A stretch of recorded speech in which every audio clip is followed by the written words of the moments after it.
Welcome to the only place where real, raw, and vulnerable conversations happen with IFBB Bikini Pros to give you an inside look at their struggles, strategies, mindset, passions, and all of life beyond the stage. This podcast is made to inspire, motivate, and remind competitors and the average gym goer that even the most extreme lifestyles and elite athletes have their ups and downs. Thank you so much for tuning in today. I'm your host, Celeste Rains-Turk, and now it's time for the Confessions of a Bikini Pro podcast.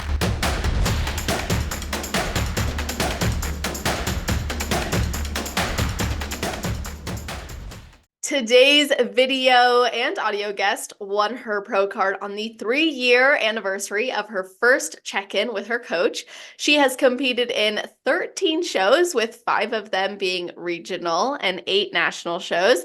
This athlete had many close calls to earning her pro card, and her resilience is not just seen in competing, but she also earned her degree in entrepreneurship from Point Loma Nazarene University in San Diego, and is a talent acquisition professional at a tech startup, as well as running her own business where she does resumes by Dre, but I don't want to give away her name yet.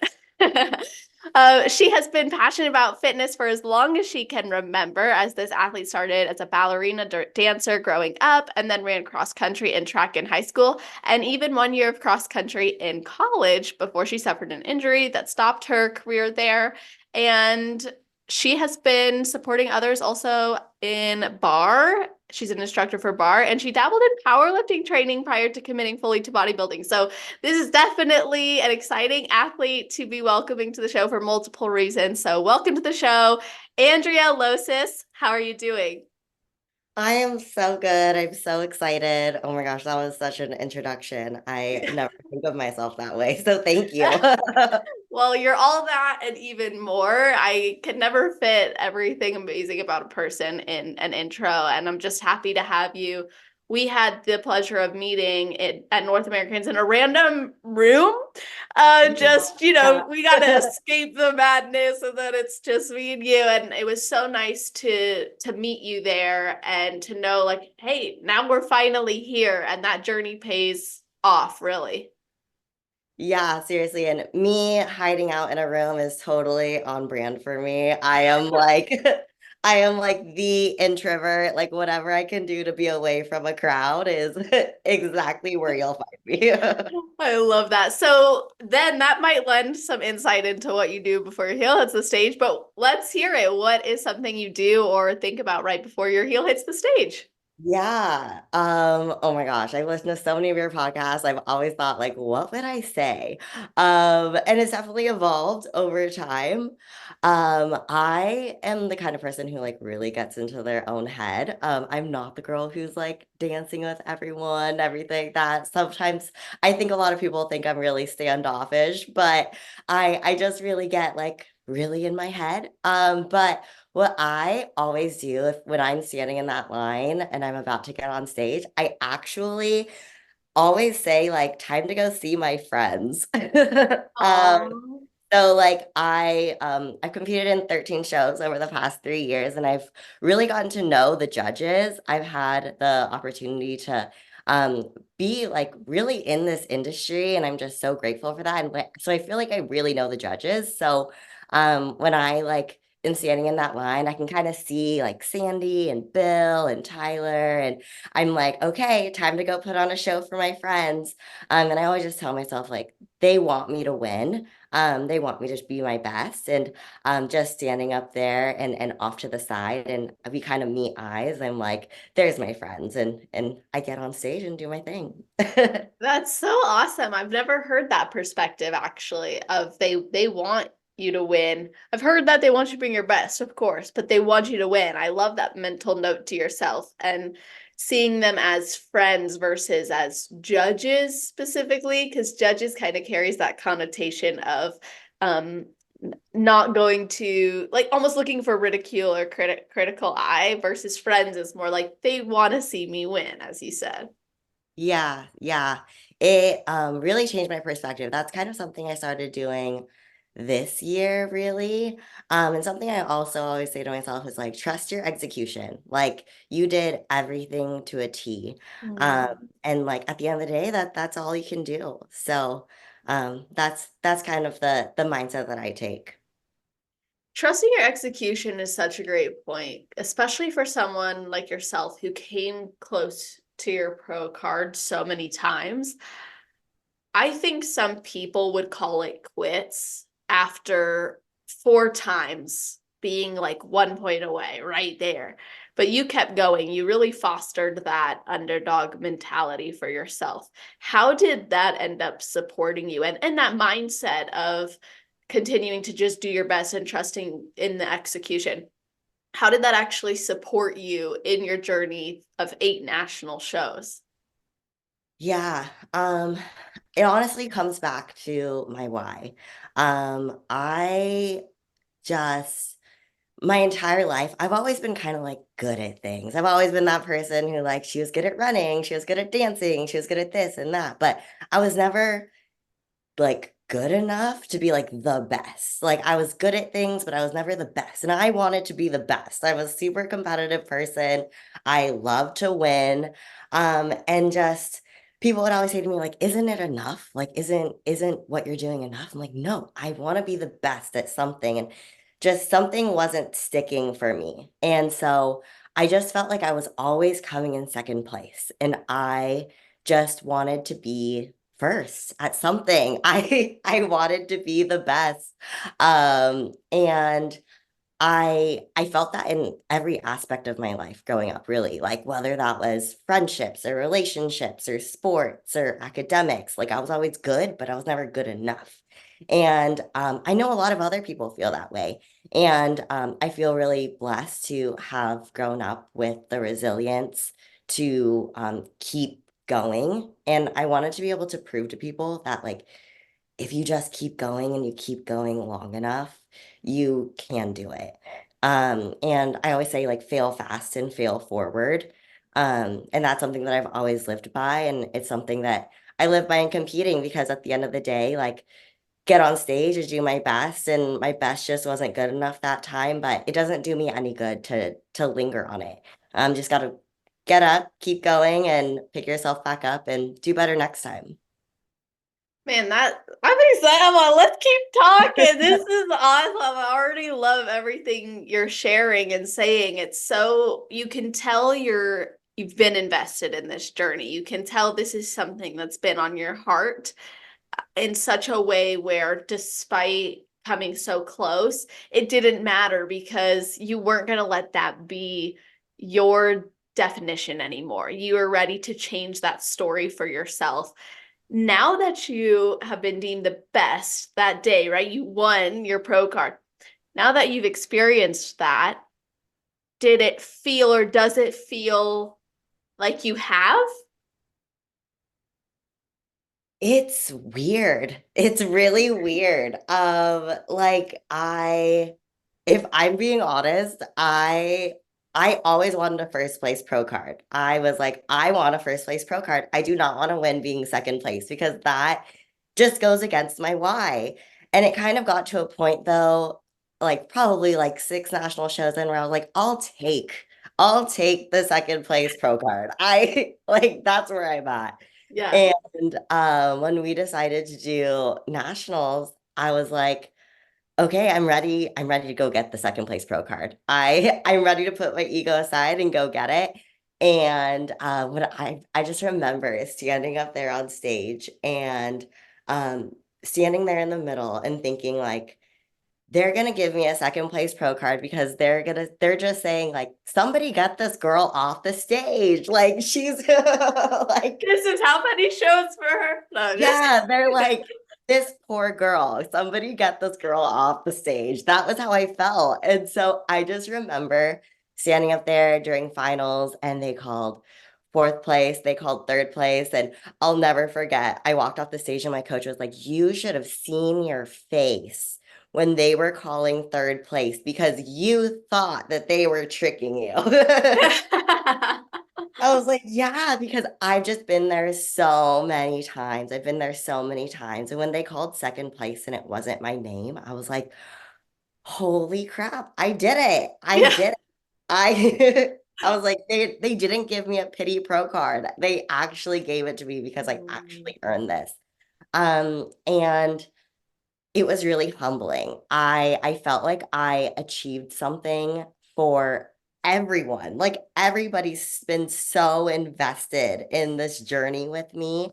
I did it for myself. I did it for my friends. I did it for my family. I did it for my coach. And it just felt so gratifying. And it just feels like obviously the job's not done. I have bigger and better goals now. But it just felt like I could breathe. I could breathe for the first time in years, literal years. Um, so it was gratifying and satisfying, and I felt like I achieved it, but I'm not the kind of person to ever sit still. So You're like, that was a refreshing breath. On to the next goal. Yeah. exactly. Yeah, I get that sense. But I think that there's a lot to be said about standing up there and even in that moment, almost thinking it's not gonna be you, despite splitting center or despite being in that where you're like, it's almost not it couldn't go another way, most likely, according to past events. However, according to your own personal past events, in your mind, you're like, it's probably going to be another close call. Mhm. So, of course, that moment was likely really surreal for you. And now you're saying, you have bigger fish to fry, essentially. So, what is next, and how do you think this journey or experience is going to influence what you're looking to accomplish in the pro league, assuming that's what you're referring to? Yeah, I mean, I obviously would love to go to the Olympia, but I'm also really realistic. Something that I always laugh about is when I'm standing in line at a show, and I always make it a point to like say something nice to the girl in front of me and the girl in back of me, and Oh. it would always be that girl who's in front of me or in back of me that I say something to. I'm like, oh, is it your first national show? Blah blah. It's always their first national show, and they always are the person who beats me. Mm. And so it's like every time I would ask them and they would say it was their first national show, I would always think to myself, like, oh, there we go. I was like, here we go again. And it's just not my story. It's not my story. It's never been my story to get things. I don't want to say that they didn't earn it. They absolutely earned it. Junior Nationals 2022, Tiana Weymouth, she beat me. Megan Long, she beat me USA 2022. Both people I look up to so much. And I Megan Long, she's been fighting for it. And she was one of the people who definitely like inspired me. But I'll never forget Tiana. I turned around. I don't even know if she remembers this, but I turned around and I said something nice about her suit, and she told me it was her first national show, and she just graduated high school yesterday. Yesterday. And she was like, "Do you think I have time to go to the bathroom?" I was like, "Girl, we're getting on stage right now." How And cute. we got on stage and she won, and so happy for her. And it's just never been my story to just get things on the first try. I've always had to work so hard for everything, and I don't think that this is going to be any different. I definitely think that I will step on a pro stage in 2024, and I would love to be at the Olympia in 2025. That's my goal right now. I love that. It takes a lot to recognize what's been true for you as well, because sometimes it's hard to admit that. On one hand, it's like, okay, am I perpetuating this story for myself? And on the other hand, it's like, well, this is really what my reality has been. And I appreciate you being so open and sharing that. And both of those women have also been on the podcast. Yes, So yes, I definitely listened to both of their episodes. yeah, it's like so amazing, these full circle moments. And there are a lot of competitors I've watched go through years and years, including me, but like years and years of working towards a goal Mhm. that I think whether or not you get it on the first try or you get it on your 11th try, 13th try, fifth, whatever it is, you almost develop this mentality of it's going to happen if I keep going, regardless of how long that going period was. So you have this goal now, 2024, step on the pro stage, 2025, qualify for the Olympia. What are you and your coach doing to make that reality? Yeah, first of all, he's keeping me in check because I love to eat. And Says every competitor. he knows it. He knows it. And yeah, he we just work so well together. We're so in sync with everything. And so he knows that I'm ready. But he also knows how to keep me grounded. And he definitely keeps me humble. That and we definitely need to grow. So we're training. We're getting my food back up to a good spot.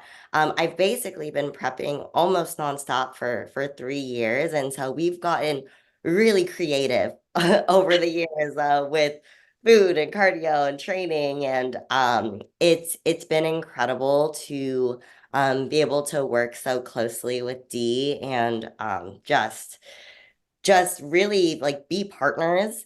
I respect him so wholeheartedly and just I trust him. Whenever he says go, we go. Whenever he says stop, we stop. Right now, he wants to just really make sure that my health is in check and get everything nice and leveled out, get a good green light. And I'm sure that he has some plans in mind, but he doesn't like to jump the gun because he knows that I'll go off running. Yeah, this is so smart. And you guys have been working together for forever, really, your whole time through this, right?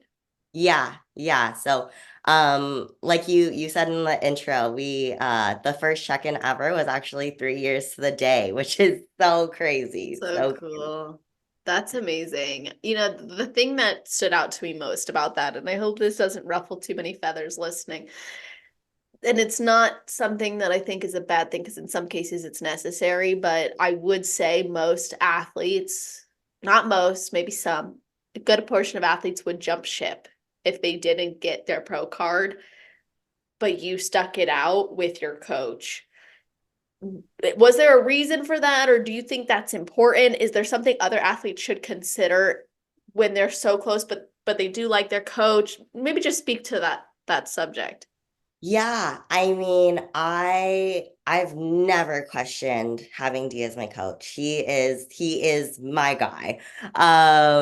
But it when you click with someone, you click with someone. And with a coach, it's he knows my body probably better than I do, honestly. Like I never get in my head like sending him a check-in, like maybe my weight is up or maybe like this looks off or that looks off, but he just knows my body so well. I send it to him and he knows what's wrong or he knows how to fix it or he's like it just check in again tomorrow. Like we this is the same thing that happens all the time. Yeah. Um and so we've done 13 shows together. So every peak's been different, every prep's been different. He's seen me at my worst, he's seen me at my best. And you can't get that if you're switching coaches all the time. I mean, I definitely think that there's good reason sometimes to switch coaches and sometimes you need a different approach. But once I think that honestly, at the end of the day, you're the athlete, you're the one executing. And it's your job to execute the plan. And I I just really trust D with everything. I just really think that you need someone who you click with. A lot of girls reach out to me and ask me about like my coach or different coaches at Pro, and you just have to really mesh with the person. Like I'll be perfectly honest, D is not for everybody, not for everybody. All. I'm sure he would say the same thing. Oh yeah, he'll tell you. He'll tell you. We just really vibe, honestly. We're best friends at the end of the day.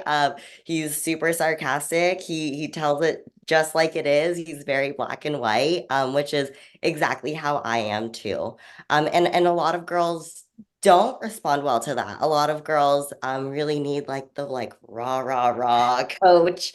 It's never been me. I've been an athlete my whole life. I used to coach boys cross country.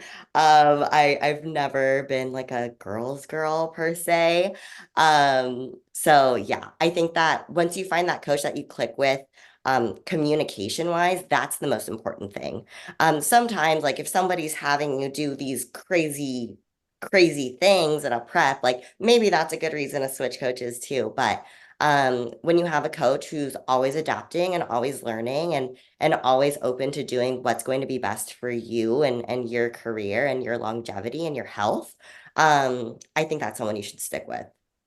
That's really, really insightful. And I think it's really great too that you can see there are red flags to leave a coach. And that's not at all what we're saying here when it comes to sticking with your coach. It's more so just because the result isn't maybe what you're going for. If the process and the execution is there and you like it and the relationship is solid with your coach, I don't think an outcome is enough reason to leave. And it's kind of unfair to yourself, I think, as an athlete in many cases. Like you said, you miss out on developing that deeper connection.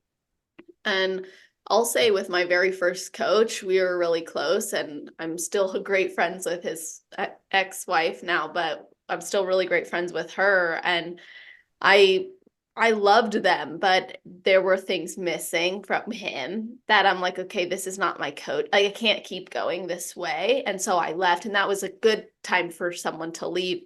And now with my coach Adam, I can't imagine working with a different person because he's not done me wrong. And what I've learned is I think a lot of it comes down to coaching is actually like a secure attachment. Mhm. You learn that this person is someone you can trust, you can go to, you can laugh with potentially if that's important to you, or you never speak to them other than in check-ins if that's what's important to you. But there has to be some sort of secure attachment there because that coaching relationship is going to impact you as an athlete, whether you like to admit it or not. It will, because you can execute all day on a really good program, but if you have doubts about your coach, you have doubts about your programming, you have doubts about any of it, it's likely going to have some sort of effect on how you show up to do this work. Yeah, no, absolutely. And like at the end of the day, like your coach's job is to bring your best to the stage. It doesn't guarantee an outcome. Like every other girl has a coach and every other girl is showing up their best potentially. And like sometimes it's just it doesn't play out the way that you want it to. It doesn't mean that your coach didn't do a great job bringing you in the best. And that's something that we've done every single time. And for us, like just being so close so many times, like he was taking it personally. I'm Like sure. it was like that man hates to lose just as He's like, much. I'm the producer. What's going on? No, exactly. And I'll never forget. So I actually moved to Arizona to work with D. I was living out in California and I had kind of just stumbled upon Damian, was kind of looking for a new place to live, and everything just really aligned. And I was like, yeah, I'll move to Arizona. Why not?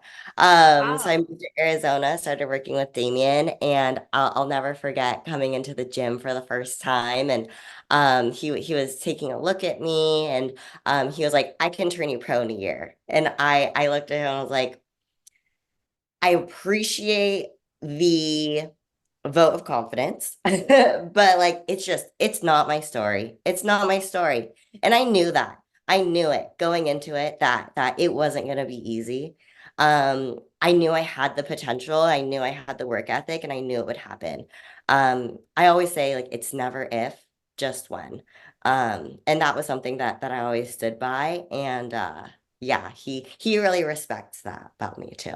I'm sure. Well, I think too, nowadays, there's a lot of like desire for like fast Mhm. journey, fast result, fast title versus the embrace of potentially not getting what you want immediately, the embrace of delayed gratification, really.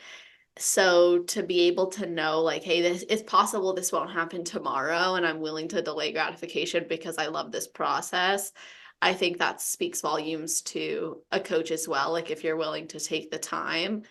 And I think it also just allows for that understanding of your body to grow and also for your mind to develop with you as an athlete.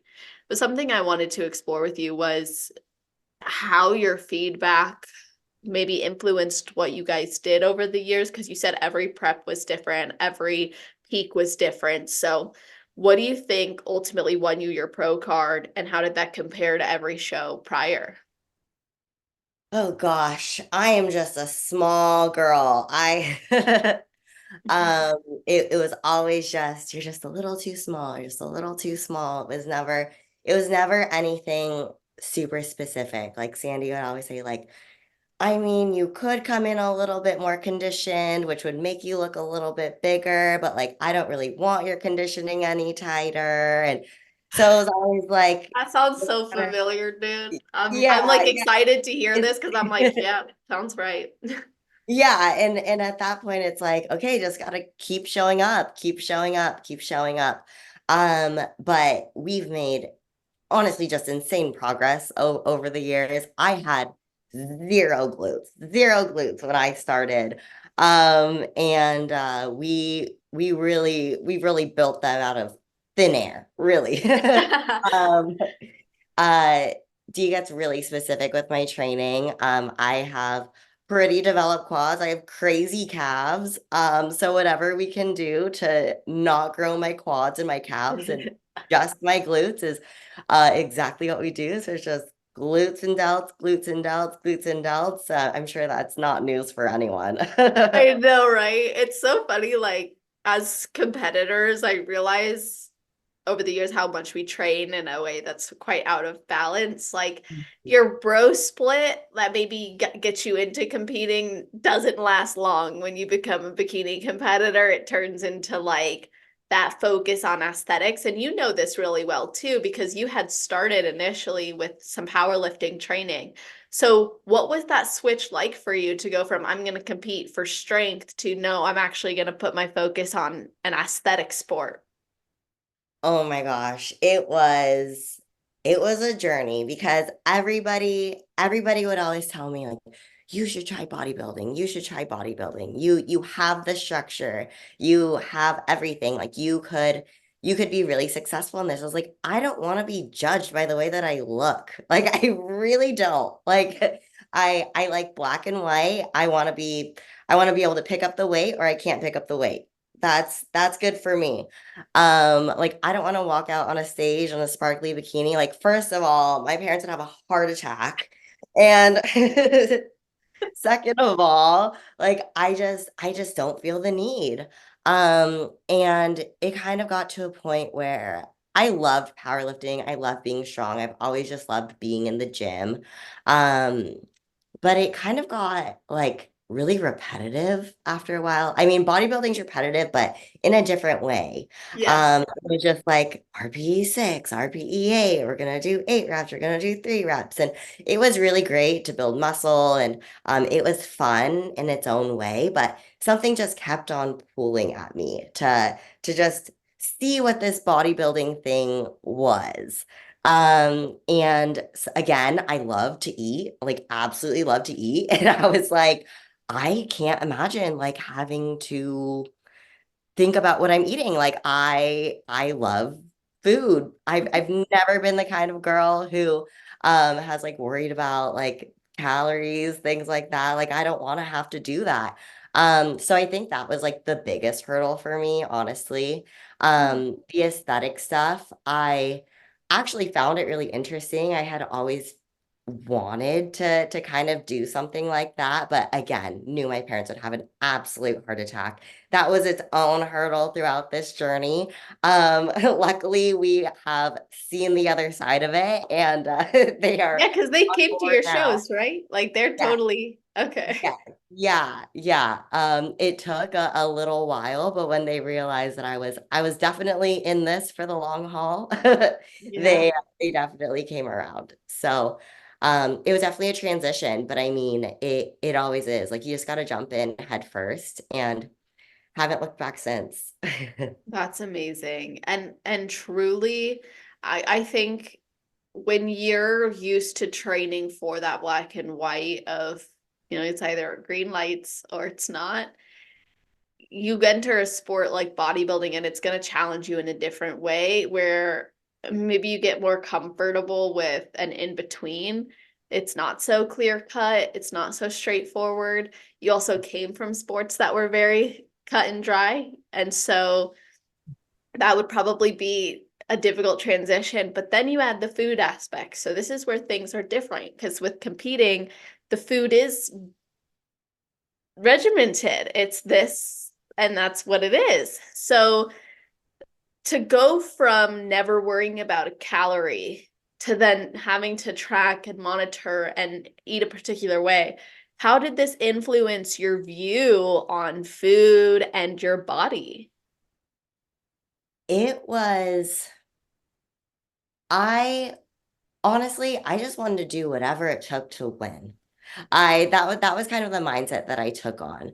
Um, when I commit to something, I commit to it wholeheartedly. That's why when people would always say like just try bodybuilding, just try bodybuilding, I was so hesitant because I knew I wasn't just going to try something. If I was going to do something, I was going to go all in. Like when I committed, I moved to a different state. I It's um crazy, by the way. yeah, Good for I you. literally I'm just literally kidding. packed like I signed with D 2 weeks later. I packed up my car and I moved to a state I'd never been to an apartment I'd never seen in person. And Wow. that was just how it is. That's just how I've always been. I am a super all in, all out kind of person. Um, so once I committed and I made the decision, it honestly just it didn't matter. When I said that I was going to do bodybuilding, um I'm really good at like turning my brain off, which isn't always the best thing. I know how to turn my brain Yeah. off, I know how to turn my emotions off when I need to and just execute really. And that's what I did. And it definitely was difficult at first trying to figure it out. And but once I got the hang of it, um it was really cool. I get really obsessed with being 1% better at whatever it is. So, like once I got into the groove of it, I wanted to see like what food sources could I use in order to like decrease my bloating? What could I do to like make sure that my weigh-ins were always consistent? Like what could I do to make sure I was performing best? So that was kind of how I dealt with it. I've always been a very obsessive person, so that was really how I dealt with it. Not the healthiest thing in the world. I will be the first person to say that.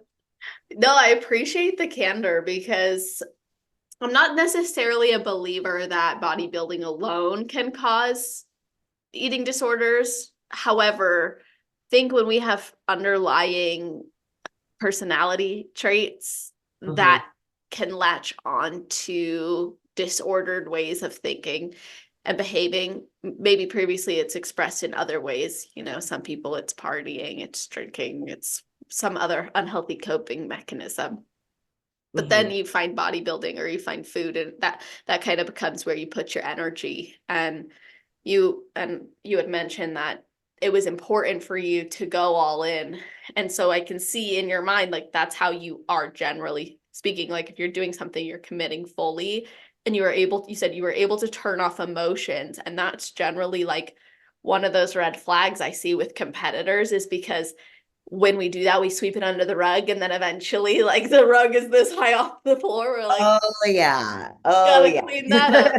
So did that ever happen to you? Like, did you ever have those moments of, oh my gosh, now I have to deal with this? So I, like I said, I'm a super obsessive person, and that is how I've always coped with things. Growing up, I would choose one thing, obsess over it completely, and just that was how I survived, basically. And so it was definitely prep was something that I bodybuilding in general is something that I've always just been able to obsess over and ignore whatever else is going on in my life. And so it's ebbed and flowed over the years. Um, but again, it comes back to my coach. He knows me like the back of his hand, and he can like sense when I'm about to go deep dive off a cliff. And he'll make me sit with it for a second.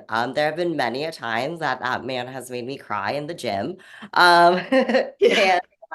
And I have definitely been yelled at. Um, and it definitely he keeps me grounded.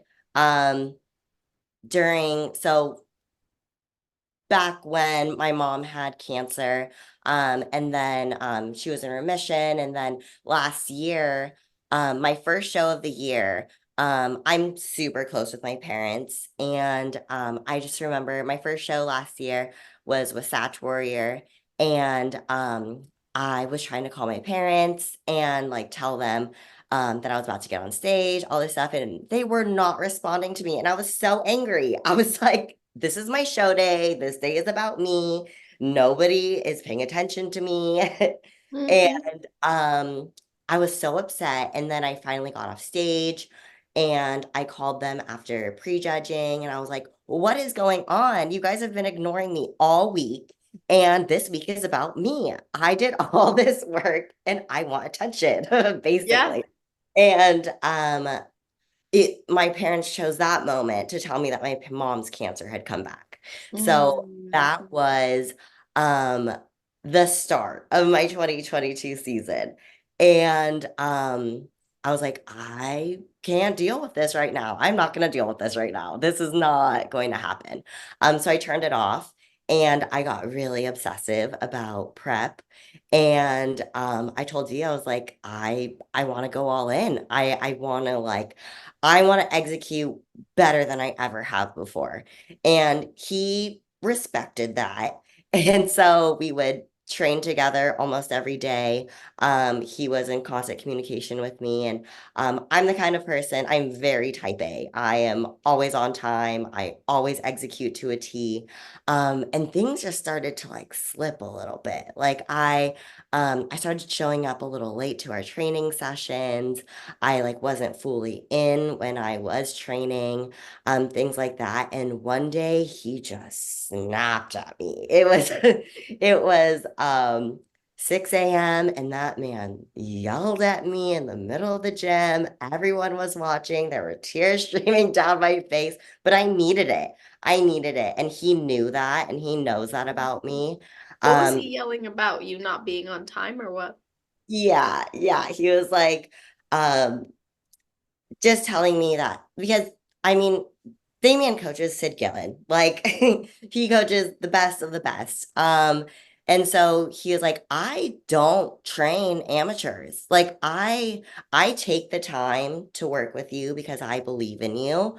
Um, and it feels really disrespectful that you would like be late or like not respect my time. And I respect him so much. And so that for me was like it triggered something in me because I was like, what am I doing? This isn't me. I am sabotaging myself. He will always tell me when I am self-sabotaging. And yeah, I needed it. I needed it. And he knows that I will avoid crying. I will avoid showing emotion. I just remember just being on the hip thrust and being like, and him being like, you're done for the day, go home. And I went home and 5 hours later he called me and he was like, you done crying yet? I was like, yes, thank you. Thank you. Oh, well, I'm glad he gave you that space. It sounds like you needed it. And you shared that the maybe the antagonist to this was finding out about your mom, and this was right after prejudging. And it was an interesting story because from an outsider's perspective, it's like, okay, when you're in your peak week and you're about to step on stage, you do get very centered on yourself. Sometimes though, I will admit, like 2 weeks out, I feel like I'm dying. So I'll be the most lovey-dovey person, say my goodbyes. It feels like that's what's happening. But, Yeah. in those moments when you do think it's about you or you're having this and you want to share it with your loved ones, but then you find something out like that. Did it change how you approach bodybuilding or your expectations with family or even around yourself in show day and peak week? It was interesting because when my mom told me that um like when I got home from Utah from that show, I called my parents and I was like, what should I do? Like, should I come home? Should I like what do I do? And my parents they have always thought I am absolutely insane for everything that I do. They think that I am the only athletic person in my family. They have no idea how I happened. And so I've always just been the crazy one, and but they know how passionate and obsessive I am about the things that I do and the things that I love. And I just remember my parents being on a call with me and saying like, "No, stay there and go finish what you started." And they're like, "The only thing that you can do to help us right now is to go win." And that was something that stuck with me because I've always just wanted to make my parents proud. They are the hardest workers I've ever met in my entire life. They instilled that in me, they instilled that in my sister, and I just always wanted to make them proud. They've done everything to give me everything I've ever wanted. I wanted to be a horseback rider. They paid for horseback riding camp. I wanted to be a dancer. They paid for all the dance lessons. Cross country, they made sure that I got to all of my cross country races, whatever I wanted to do. And who knew what I was going to want to do next? And so, um, for them to really embrace what I was doing when I know that they had no desire to be any part of this world, um, it really lit a fire in me.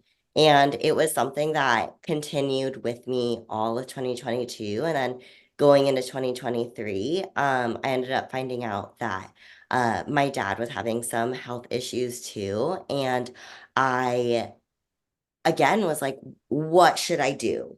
Because I'm extremely close with my mom, but my dad is my absolute best friend.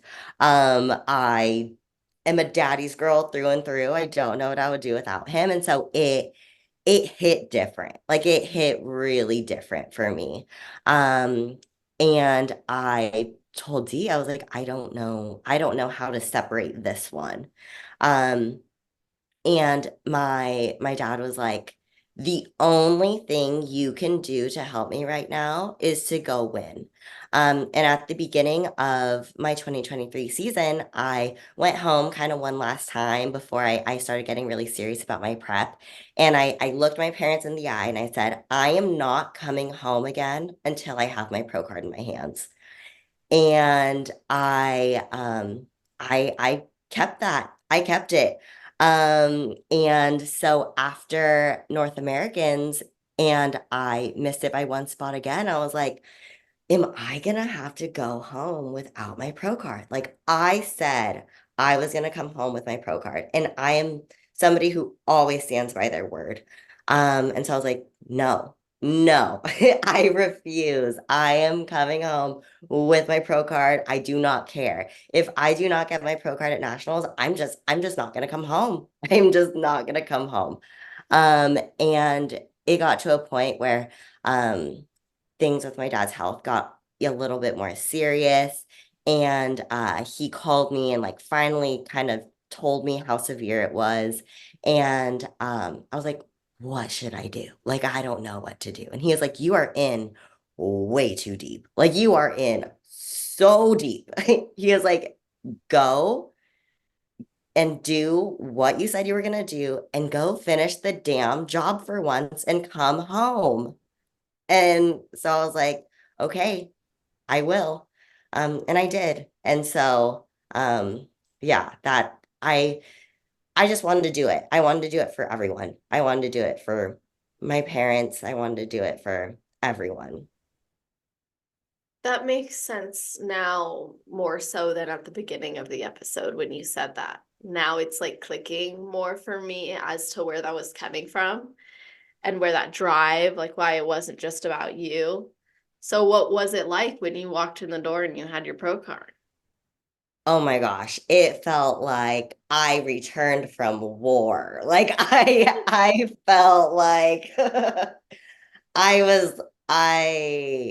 was so proud. I was honestly so proud. And just to know how proud my parents were of me, that was everything because they've always been proud of me. Like they tell me all the time, but it was like this was something I had to do. And they knew it was something I had to do. And just to know that they knew how much I've overcome over my life and over the past 3 years and just everything. It just finally felt like everything was aligned and everything led up to just that moment. That's really beautiful. And I imagine that it was very helpful for them to see their daughter go and crush it and finish the job like they hoped you would and encouraged you to do. How are your parents doing now? Like, I'm just hopeful that they're okay and you've been able to spend time with them. Yeah, they're so good. They are so happy. They just moved into a new house, so they're loving. Aw. And honestly, they're just living their best life, really. Um, I was able to go home for the holidays, which was so nice. That was my first time home in a year. Wow. And so just to be able to be with my family, it was so great. I definitely can love them all a lot better from 4 or 5 hours away. But it was really nice to be there and spend some time with them. That's awesome. I think having that support is so important. It can make such a big impact on how we show up. And clearly, you care so deeply about them. And you said that they know your struggles, not just through competing, but through life. So let's talk about other struggles. Let's get into mental health. So you had been diagnosed with severe generalized anxiety and anxiety with induced depression and suicidal tendencies. When was this, and how did that diagnosis change how you view yourself and the world? Oh gosh. So this is something from as long as I can remember. I just remember being 4 or 5 years old and just feeling like the world was going to end all the time. And I come from a Mexican Filipino background. And mental health in both of those cultures is not always something that is super accepted or talked about. Honestly, especially when I was younger, they just didn't really even like believe in it really. Um, and so I just remember growing up, like trying to explain to my parents how I was feeling and them just continuously telling me like, you're so dramatic, you're so dramatic. And so I I really took that on as an identity. I really felt that I maybe I am really dramatic. Maybe I am seeking attention. Maybe these things are all true about me. And Mm. so that was something that I took on as an identity probably through about high school. And then being in high school, there's so many other factors, right? There's mean girls, and I've been a huge victim of bullying my whole life. So I just um everything was just so intense. And especially when you're mixing in like your first relationships and love and all this stuff and all those feelings and emotions. And I, high school was the first time when I really started thinking like, what if I just didn't wake up tomorrow morning? Like, what if I could just not see next year? What if I could just make this all end? And like it sounded so relieving. And it was just never something though that I could execute upon. And it almost made me feel like a failure. So I was in this like constant cycle of this like, because I'm such a perfectionist and I'm so obsessive and I love to execute. And it was like, but like I couldn't get out of this spiral that I was in. And I was like, something has to give. Like this is not okay. Um, and so I turned to, so I grew up Catholic, and I was put in Catholic school growing up. It made me despise religion. It was just not a good time for me.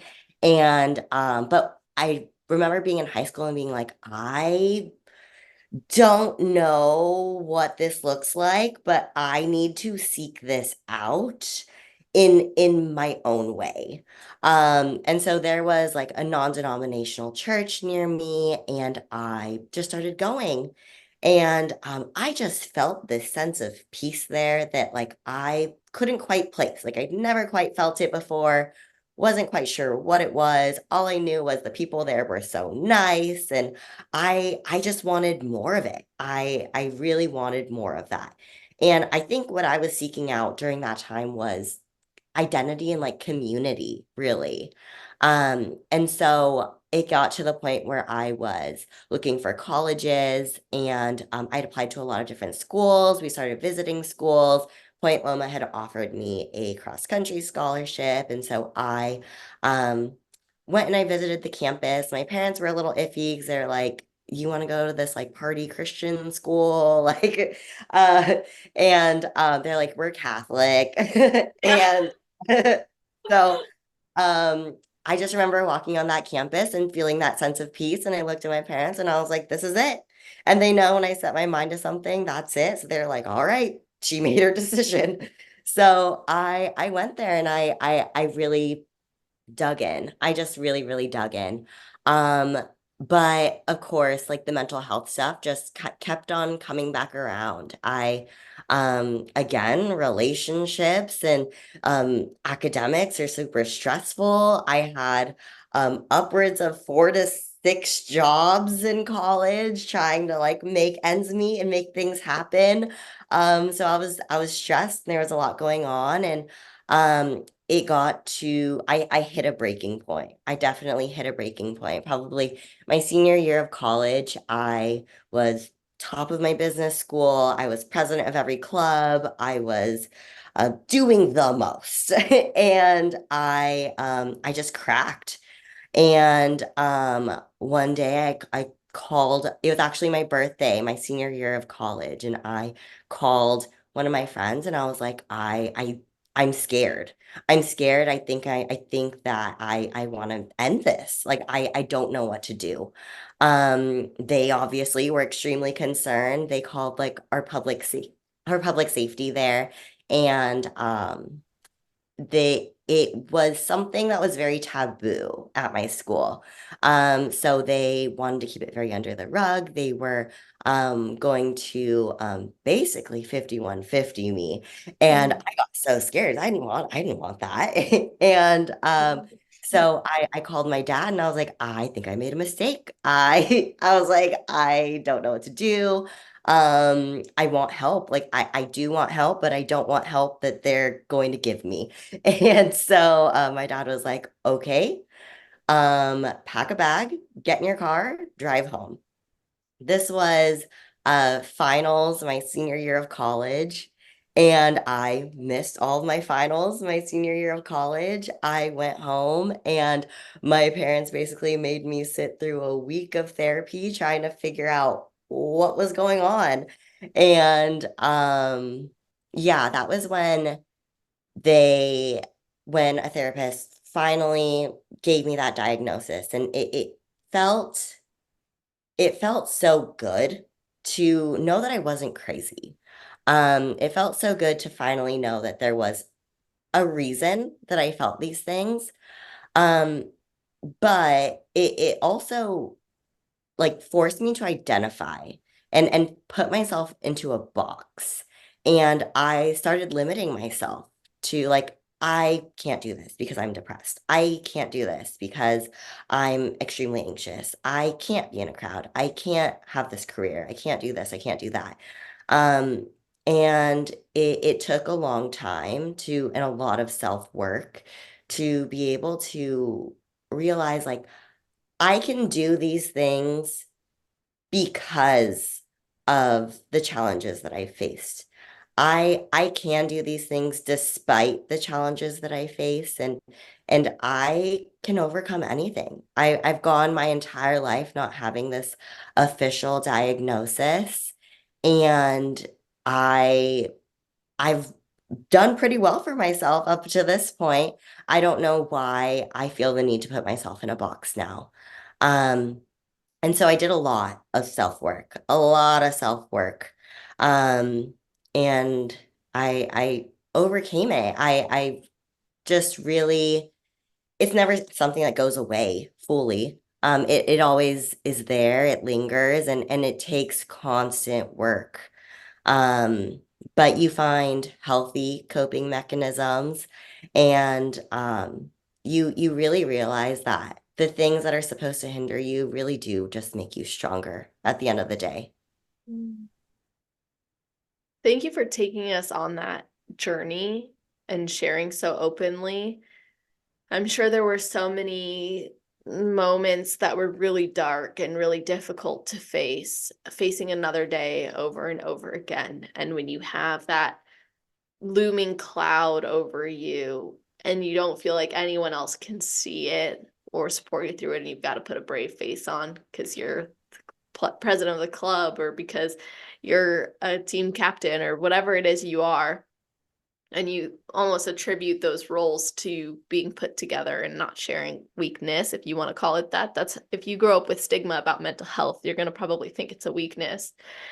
And what was one of the most curious parts of your story to me was that your parents brought you home and put you through a week of therapy. Why do you think they were okay with therapy at that point, in, as opposed to when you first expressed difficulties? Yeah, it was definitely something that they started to, over the years, because it was just a constant thing, they started to think like, okay, maybe she's on to something. And super grateful for my sister. She's 5.5 years older than me.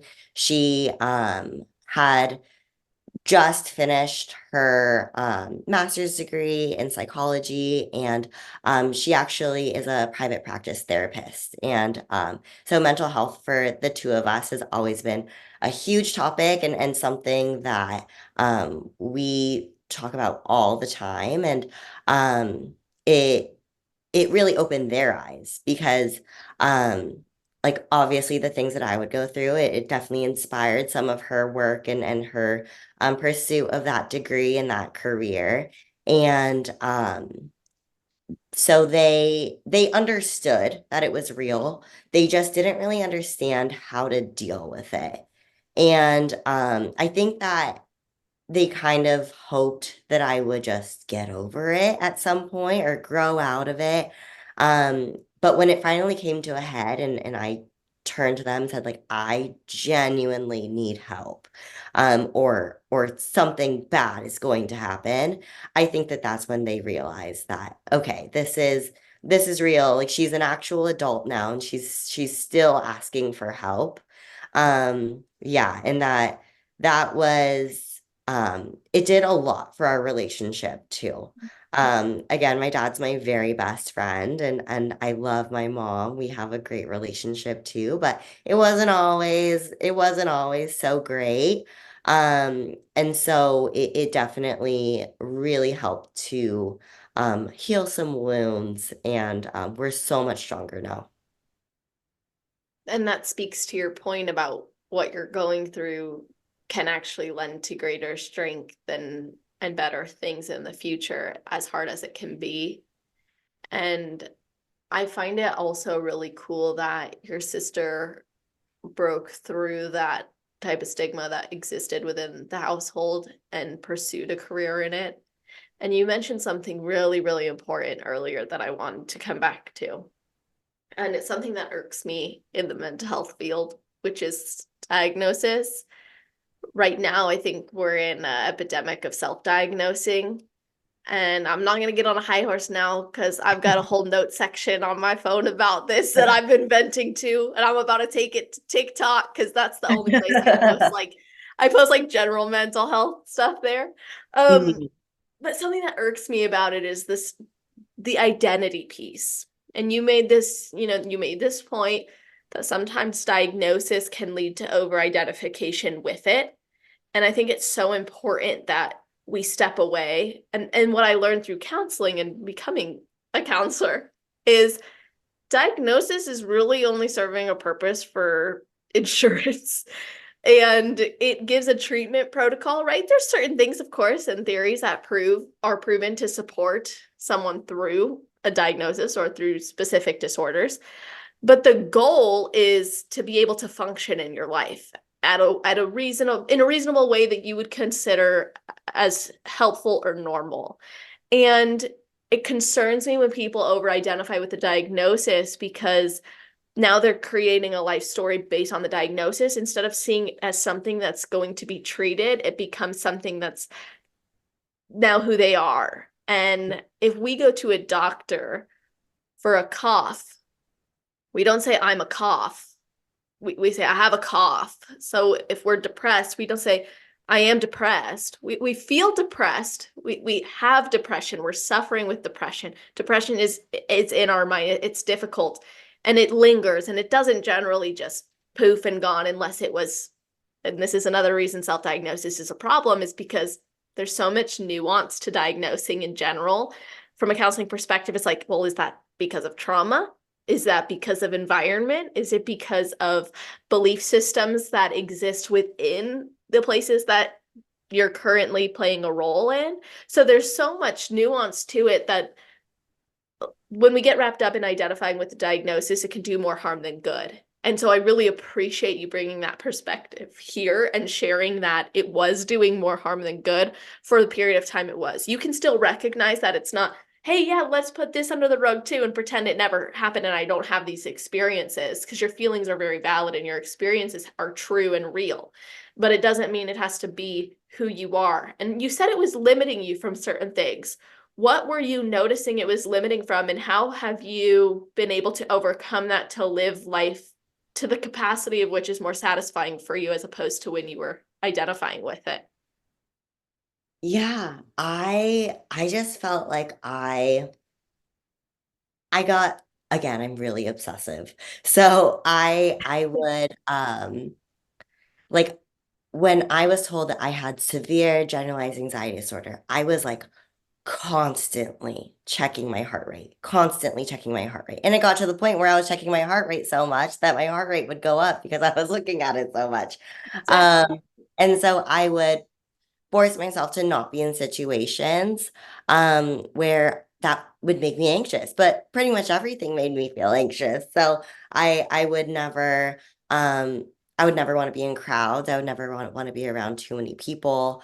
I I would just basically keep myself in a closed room in the dark and just honestly make myself feel even more depressed.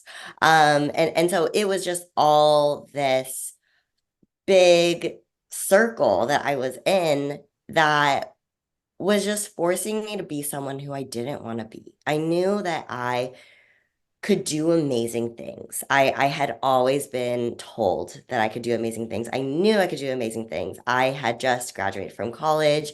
I had all these accolades, did all these amazing things, and like what was I going to do with it? I was so scared to branch off. I moved back home because I didn't want to be away from my parents because it scared me. And I was like, I just went through this like really traumatic situation, and I felt like I needed to be safe. And so went back home and hung around the same people that I'd always hung around with, and went back to an old job that I always had. And it just it I had so much more in me, and I knew that, and it took a little while. And one day I woke up and I was like, you need to snap out of this. You need to snap out of this. And I I do things on the drop at the drop of a hat, obviously, because one day I woke up and I quit my job. I uh found a place in LA. I moved to LA. I got my first talent acquisition job, and just kind of threw myself into this new world and this new life. And I told myself, like, fail fast and fail forward, because if you're never gonna know if you don't try. And maybe you will be anxious. Oh well, like you need to figure it out. And maybe you will feel depressed sometimes. You need to figure out how to cope with that. And there's no better way to do that than an actual practice. And so I just dove in, and yeah, that's something I've embraced throughout the rest of my life too. That takes courage. You went from avoiding it to facing it and saying, okay, what's the worst thing that could happen? I experience it. I'm already experiencing it. So I want to learn how to live with it. It almost sounds like you transformed from I'm gonna hide from it and I'm gonna let it dictate what I don't do and what I do versus I'm going to go and get this done. I'm going to go and use my gifts and use this potential that others have recognized in me and make something of it. And I think that's a very, like I said, just courageous thing to do. And you went and you got your first job. Or not first job post grad. Mhm. That was related to your degree, it sounds like. Now, you also started your own business. Talk to us about the progression from I'm going to step out of my comfort zone and go do this to I'm going to launch my own business in addition to that. Yeah. So I have my degree in entrepreneurship. I come from an entrepreneurial family. My dad is jack of all trades. I've always looked up to him. He actually helped me start my first business when I was 12 years old. Uh, Oh. What was it? it was a book review website. Okay, Um, I was going to ask you if you're an avid reader given yes, your yes. shelves. That's Yes, yeah, I amazing. read a lot. So when I was 12, uh, it was for my 12th birthday. My dad handed me a piece of paper, and it said AndreaSays.com. And he handed it to me and he said, this is your first domain name. Go make something out of it. And Mhm. I turned it into a book review website, and I actually made pretty decent money for a 12-year-old. And Wow, you made money off of it. mhm. Yeah. Nice. Yeah. It was really cool. And I just always loved business. I loved building things. I loved the creative part of it. When I was in college, I started a different website. It was a mental health blog called Finding Dre. And it it had a little bit of like a monetary component to it too, but honestly it was just most satisfying to be able to help people. A lot of people would come to me with their mental health stories, and follow along on my mental health journey. And it was really incredible. And so that was kind of like my second little business. And um in my entrepreneurship program, you had to have like a personal statement that was like what you would put on your business card. And you had to put it on an actual business card. And I would always say, like, I don't have that. Like, I don't, like, there isn't one thing that I just absolutely loved. Like it wasn't like I love marketing or I love human resources. And so I remember on my business card I wrote, I'm passionate about being passionate. And my professors looked at me and they're like, Andrew, you can't write that on your business card. I was like, well, I did. So I was like, Done. It's printed. yeah, that's what happened. And so then getting into my senior year, you kind of had to figure out what you were going to do with your degree. And I was like, what do you do with an entrepreneurship degree? Like, if my parents are entrepreneurs, they didn't go to college. Like, I'm getting a degree in something you don't need a degree for. And one of my professors was like, you would be really good at human resources. And I was like, human resources? Like, what? Like, I don't even know what that is. Like, just like HR, like, people complaining. They're like, no, there's like so many things you can do. And so I started looking into it, and I have always been in sales. So I worked in retail. Growing up, I worked in my parents' retail businesses. I was a manager at Hollister for a long time. And so I've always been really good at sales and retail, but I hated it. I absolutely hated it. I'm really good at selling stuff, but I don't want to do it. And I learned about recruiting and talent acquisition, and I realized that it's kind of like selling something to someone, but that's like a good thing. Like you could feel good about it. And I just really love the idea of connecting people with their passions and helping people to um, not only find what they're passionate about, but achieve it. And something was so amazing to me about resumes. I loved the idea of being able to, I love to write. I've always loved to write. And I just loved the idea of being able to write out this amazing piece of paper and have it literally be a reflection of that person. And you could show them how amazing they were, because I would create these resumes for people, and basically just for fun, and I would send them to them. They'd be like, wow, you made me sound so incredible. Like, these are your achievements. Like, this is what you've done. I just put it on paper and I put it into words. Um, and then knowing that that piece of paper can get them a better salary or get them their dream job. It was so incredible to me. And I just wanted to do more of it. And so that's kind of how I landed there. I forgot your original question. I'm so sorry. That answered the original question, so don't worry about that or wonder if it did or didn't. It did.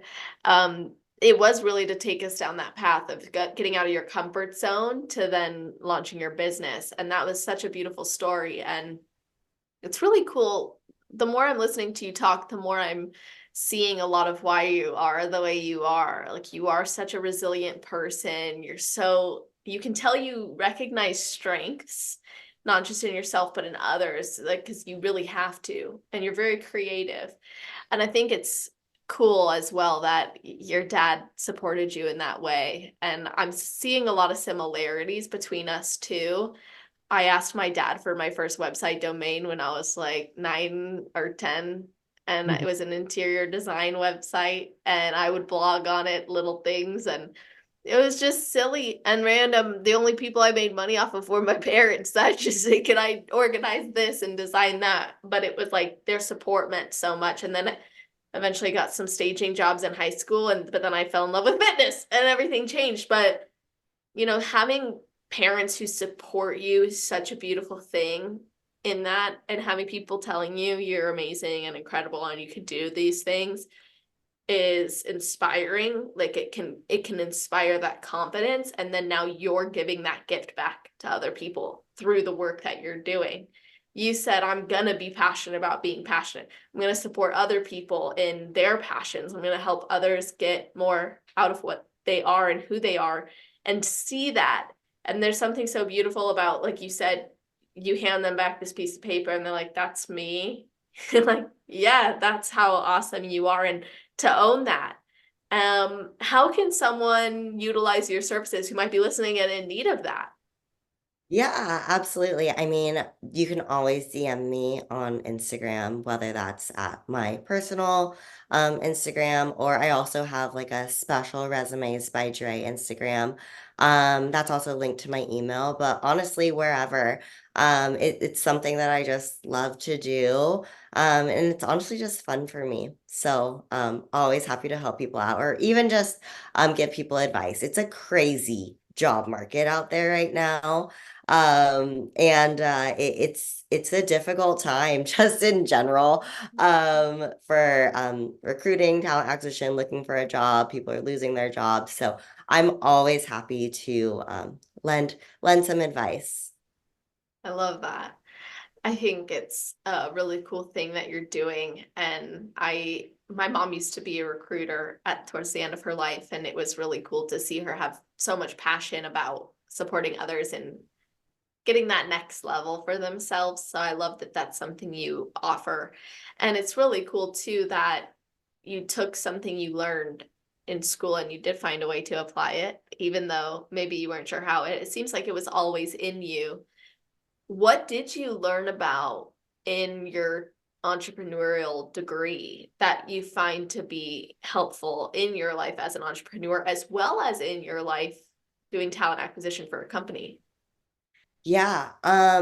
So when people ask me what I learned about in school, I always say it was honestly a leadership degree. It was you just really learned how to I went to an extremely Christian university. Like we had Bible classes on top of our regular classes. Every class was tied to religion in some way, shape, or form. So it was a really interesting way to learn about business, which isn't always the most Christian thing in the world. And so a lot of our classes were honestly just about like ethics and how to be a Christian in business. And Mhm. um, I feel like we did a really good job of recognizing that business is very, like, aside from like finance and accounting and things like that, it's very intuitive. Like, you either know how to do it or you don't know how to do it. What we can teach you, though, is how to be a good leader, how to be an ethical leader, how to be a humble leader and have that like humble like servant leadership mindset. And honestly, that's what I've really taken from my education. I wouldn't trade it for the world. Super unconventional, super unconventional. Definitely not what I would have learned at ASU. Yeah. But would not have traded it for the world. It was an incredible experience.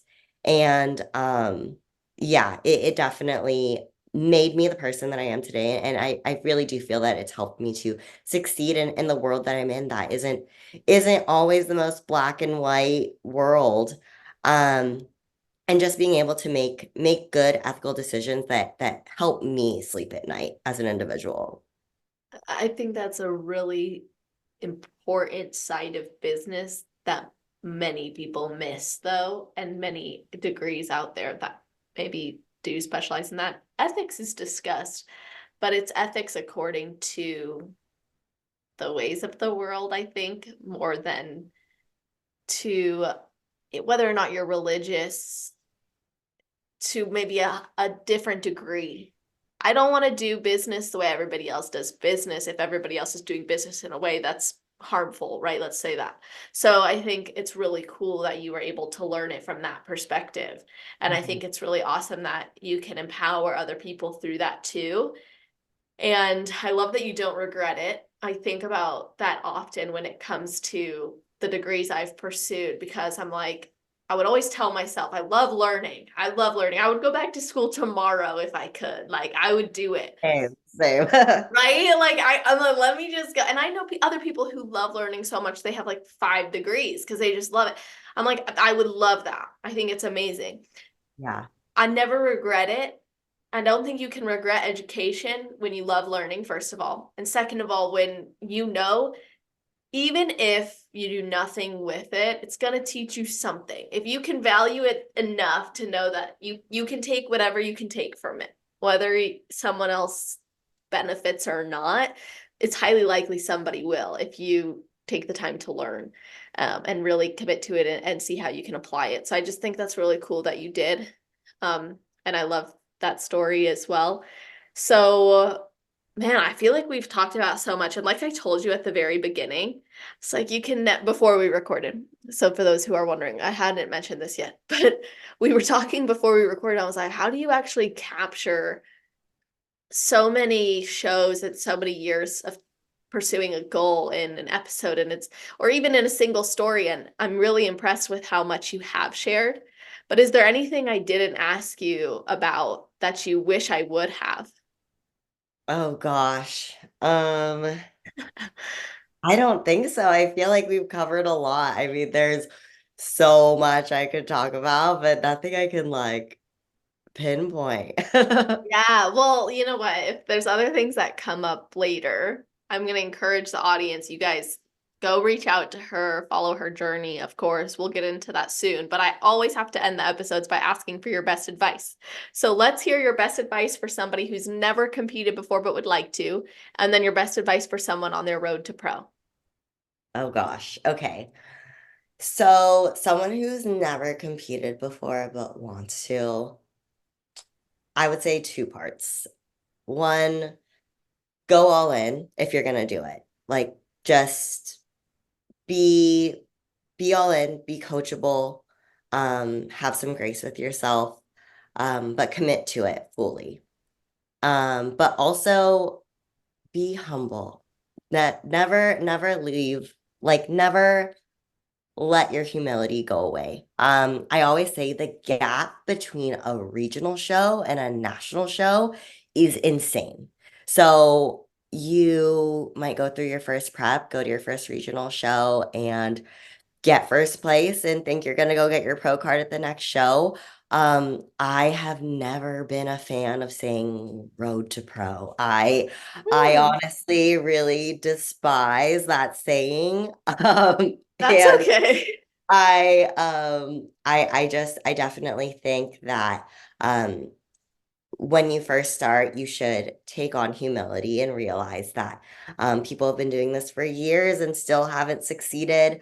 Um, and you might succeed really quickly, and that'll be fantastic. But it'll be even better when when you take on humility and you achieve it.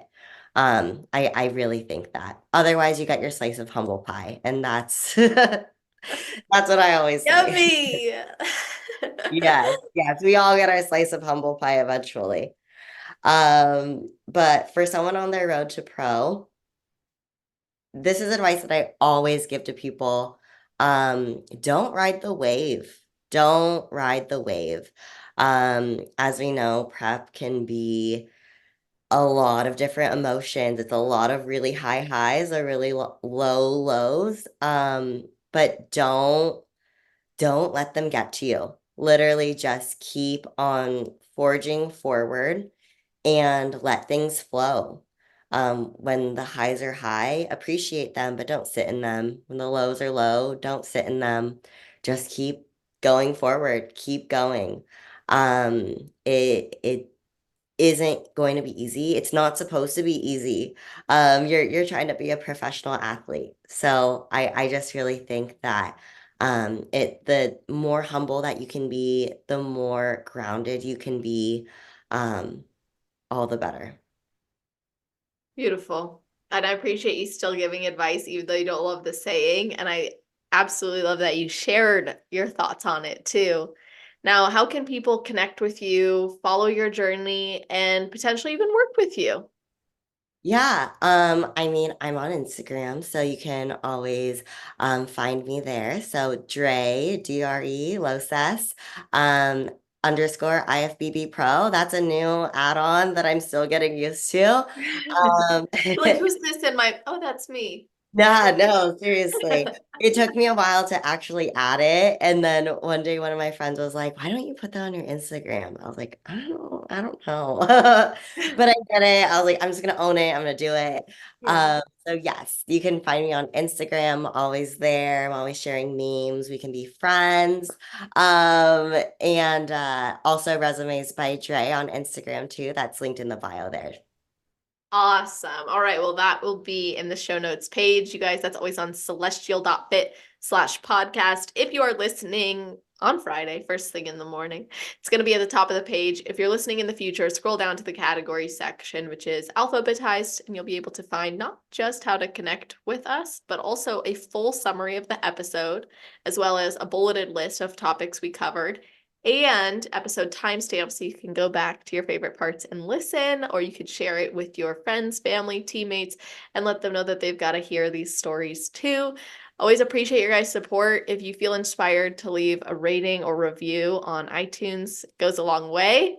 And of course, don't forget, we started doing video episodes in 2023 very consistently. I'd say like we're doing now, but like we've been doing it for a while now, and seeing more people coming to YouTube to watch that has been really awesome. And I'm going to be doing a lot of different cool things in this new year that I want you guys to be ready for. So make sure you subscribe to @celestial_fit on YouTube, as well as on Instagram, so you can get those updates. So thank you all for listening. And Dre, thank you so much for coming on. No, thank you so much for having me. This was seriously an honor. Yeah, me too. Well, I hope you all have an amazing rest of your day, night, or morning, wherever you are in the world where you're listening to this episode. Just make it awesome.